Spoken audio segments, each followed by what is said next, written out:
Hello, friends. Soon, I will be bringing you a game, a Nordic game.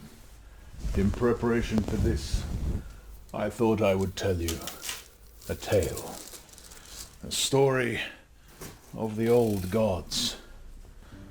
When the Christians came, they retold many of these tales to try and convince us that the old gods were merely men. This is not true. The old gods remain, discarded and forgotten, but they remain. This is a tale of Thor, who was the guardian of the gods and their home in Asgard. It's a tale of his beautiful wife Sif, of the blonde hair and the blue eyes of a summer sky. It's a tale of Loki, the trickster, who was not evil, as we were told, merely intelligent, creative, and with a certain darkness in his heart. It is a tale of Tyr, the god of war, who was the great tactician of the gods. And of course, it is a tale of Odin, the All-Father, the third, he of many, many names, the wisest of the gods, and second in cunning only to Loki. Now one morning, Thor awoke in his home in Asgard with his beautiful wife, Sif, and he looked over at her, and he saw that her crowning glory, her beautiful blonde hair, was gone. He reached out to wake her and asked, "What happened to you? Where is your hair?" Sif reached up, disbelievingly touching her bald scalp and said, "I don't know." Now Thor did what he always does whenever anything goes wrong, and he thought, is this Loki's fault? Which saves a lot of time. He rose and he strapped on his mighty girdle, which doubled his already magnificent strength, and he went to find Loki in his home in Asgard. Battering down the door and yelling roars of anger, he clutched Loki around the throat, held him on high, and said, "What have you done?" And he could see immediately by the look in Loki's eye that he was indeed guilty. He had done this. But still Loki tried to claim innocence, saying, What are you asking? I've done nothing, I don't know." And Thor roared, "Sif's hair is gone! What have you done?" Upon hearing that Thor knew and had noticed, you can't imagine how he would not have noticed, Loki gave up all pretense of defense and said, "I was drunk. I thought it would be funny." Thor raged anew and told him, "You must fix this. You must do something." Loki said, "I can't really do anything. I think this is going to be forever. I plucked out each hair from its root, as she will always be bald." Thor was concerned at this, because of course a bald woman was a sign in the old days of an unfaithful wife. And he said this to Loki, "You must fix this, or people will think she has done something wrong with someone she should not have been with." Loki said, "Yeah, I can see that you would want that fixed, but honestly, I don't know what I can do." Thor tightened his grip and said, "You will do this, or I will break every bone in your body. And then, tomorrow, I will do it again. And then again the day after, and again and again and again, until the end of days, or until you replace Sif's hair." Loki sputtered, "I don't know how am I going to do that? How? Thor reached up, gripped a finger, and began to break his first bone. Loki screamed, wait, mighty Thor, I leave it to me, I can handle this, I will." Yes, of course, Sif's hair must be replaced, of course, of course. Thor said yes, dropped Loki from his great height, where he fell face first upon the ground. And then Thor walked home, knowing full well that, of course, Loki would solve this, because not only was he intelligent, but he was terrified of the might of Thor. And so Loki thought for a while, and then left to go and find what he thought would be a possible solution to the problem. He went to see some dwarves, sometimes called dark elves, the greatest craftsmen in the land, the sons of Ivaldi. And he said to them, Fortunate sons of Ivaldi, I have a competition for you. See, there are some other craftsmen around who think that they are much better than you. Do you think this is fair? And the sons of Ivaldi said, No, of course not. We are the greatest craftsmen in all the world. Who could possibly say that they are better than us? What is this competition? And Loki said unto them, Well, you are going to make 3 treasures, and the gods will be the judges of who has made the best treasures. But one of them must be a wig of fine golden hair, which grows and acts like normal hair would. The eldest son of Ivaldi looked at him and said, We can do that. That is doable. Go on your way. We shall begin work immediately. And they did. And Loki left and thought, now I must find some competition to jazz this up. And he went to some other nearby craftsmen, also well renowned, by the name of Brock and Aeoli, brothers, of course. And he spoke to Brock, though Aeoli was the greater craftsman of the two. Brock was the smarter, perhaps, and immediately went to the door to intercept Loki and do the talking on behalf of the two brothers. Loki put out the same spiel. I have a competition, you will make 3 great treasures, and the gods will decide which are the best. Brock readily accepted, but said, I mean, who are our competition?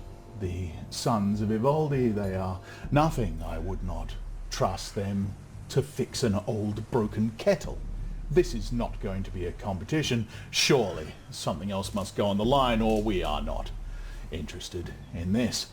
Loki said, well, what would you need? What would the final deal, the cherry, be? What would entice you to enter this competition? Brock thought for a moment and said, what about your head?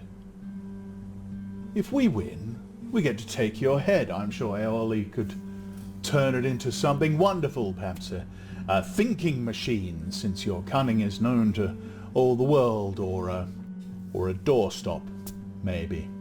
Something, you know. And Loki, knowing that he could think his way around this, readily accepted, saying, yes, go ahead. 3 treasures, remember, the gods will be the judges, and if you win,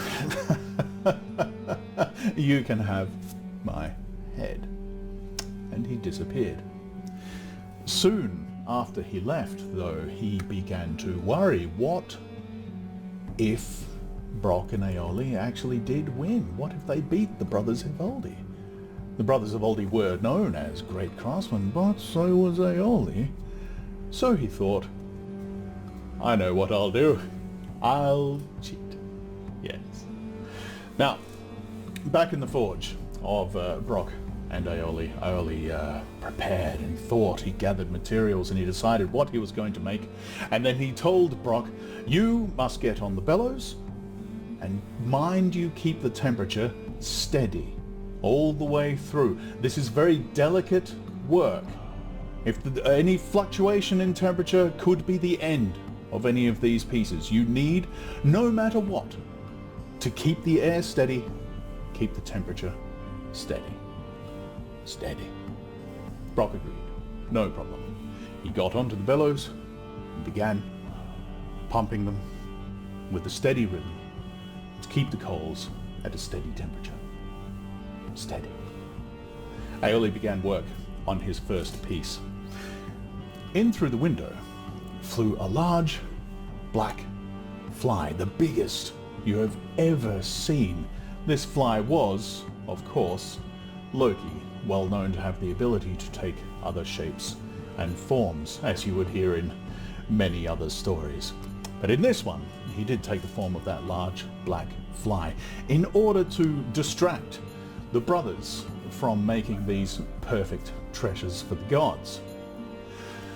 As Brock pumped the handle of the bellows, the fly landed on the back of one of his hands and bit hard. Blood streamed down the back of his hand, but Brock barely batted an eye, continuing to pump until Aeoli finally called out, "The first one is complete. I've set it aside. We'll begin work on the second." Now Loki, seeing that his initial tactic of biting on the hand was not going to do the job, flew away, buzzed around, thought for a moment, and came back and landed on Brock's neck and bit hard. The blood streamed down the side of his neck and onto his broad chest as he pumped on the bellows steadily, ignoring the pain, ignoring the blood, because his brother Aeoli had said how important it is to keep the temperature steady. Pump, pump, pump. Until finally Aeoli called out, "The second piece is complete. We will begin work on the third." Loki was in a panic. What was he going to do? He had to disrupt this crafting, otherwise he might lose his head. That was not to be borne. So, as Aeoli began work on the third piece, and Brock was pumping on the bellows, he landed directly on the big man's eye, and he bit hard, and the blood streamed down Brock's face, and the pain was incredible, and it grew and grew and grew, and Brock, finally, pumping steadily, waited until the billow was all the way down, and then he swiped at his face so hard that Loki barely escaped with his life. Such thundering power. And then immediately went back to the bellows and continued his steady pumping. Aeoli finally called out, "The third piece is complete," and he came around to talk to his brother Brock and said, "What was going on in that third bit? Towards the end, the temperature was wavering around wildly. I'm amazed I could actually finish it. As it is, this third piece is not going to be as perfect as it was meant to be. But it is done, and we will see what the gods have to say." Loki flew away, happy, knowing that he had spoiled that third piece, and he was probably going to be able to keep his head. Now, the day of the competition finally arrived, and the sons of Ivaldi and Brock came to the home of the gods to display their treasures. Aeoli stayed in the forge because that was where he was most content, crafting the great treasures of the world. First came the sons of Ivaldi with their 3 treasures. "This first treasure," they said, "is for the All-Father, Odin," and they held up a large golden arm ring. It was finely crafted, it was beautiful. Odin took it and put it on. It was nice, but nothing particularly special, and he did not seem very impressed. Until the head brother, the eldest brother, Ivaldi, said, "Now, what will happen is every week, that arm ring will drip 9 more identical rings, which you can use to give out to your followers to show favor, or you can keep them for yourself, and your wealth will increase forever." A fine gift. A better gift. Wonderful. Good. Odin seemed pleased.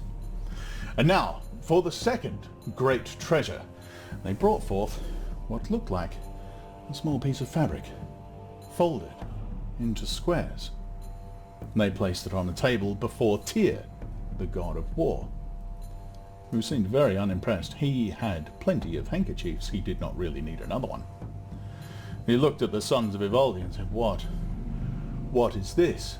And the son said, now this simple piece of paper which will, this simple piece of cloth which will fit easily into a pocket or a bag as you are traveling, you can unfold and it will become the largest ship in the world. The second largest ship, not as big as the Death Ship, but still very, very big. You could fit all the gods and their soldiers on this ship easily. What's more, this ship will always have a friendly wind and will take you wherever you need to go. And then you can fold it up again, put it back in your bag, continue your journeys. A fine gift. Tyr looked impressed. Very good. Very good. And finally, the sons of Ivaldi, of course, brought out a fine golden wig, as they had been told to make. Thor took it and said, yes, good, let me test it. And he called forth his wife, Sif, who stepped out beautiful and regal and took off her headscarf to reveal her smooth, bald head, and all the gods were shocked and amazed. But she took the wig, she put it on her head, and it magically bound to her skull. She whipped it around and it flowed like real hair, 100,000 strands of pure gold, which, the sons of Ivaldi said, would grow and require cutting and shaping and will act like real hair forever. Perfect, beautiful, exactly what we were asked to make. Thor said, yes, good, and Sif seemed happy, and she went outside to show off her new golden locks to all her friends. Then it was the turn of Brock, who brought forth his 3 treasures. The first, of course, went to the All-Father Odin. It was a fine spear. He said to Odin, now this spear will never break and will always hit its target, which was a fine thing, for as we know, Odin was short one eye and he did not always hit his mark, so a spear that always would was a good gift for him. He seemed pleased and accepted it, but he was not overjoyed. It did not seem like it was a great treasure. Wait, there is more to this spear. Anyone that you have touch this spear and then speak an oath, that oath will be unbreakable. They will be demanded to fulfill that oath forever. They will never be able to break it. Ever, ever, ever. This made it a much better gift. Odin was impressed, and he accepted it, with almost a smile, which is a great thing from Odin.